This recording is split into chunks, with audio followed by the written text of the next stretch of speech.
আমরা কর্ম করি, আর সেই কর্ম অনুসারে আমাদের তার ফল প্রাপ্ত হয়। এখন এই কর্ম আরো শ্রেষ্ঠ হতে থাকে, আমরা আরো প্রেরিত হতে থাকি। তার জন্য আমরা বড় বড় জ্ঞানীদের থেকে প্রভাবশালী, প্রেরণাদায়ক ব্যক্তির সাথে দেখা করার চেষ্টা করি। আপনি কি জানেন সংসারের সবথেকে গুরুত্বপূর্ণ ব্যক্তি কে? স্বয়ং আপনি। হ্যাঁ, আপনি সে।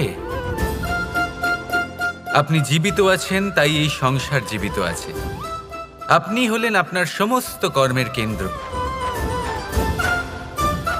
তাই এবার থেকে প্রতিদিন একটু সময় নিজের জন্য বের করে নিজের সাথে কথা বলুন। নিজেকে বুঝুন, নিজের কর্মকে বুঝুন। কিছু প্রশ্ন আসবে, কিছুর উত্তর পাবেন।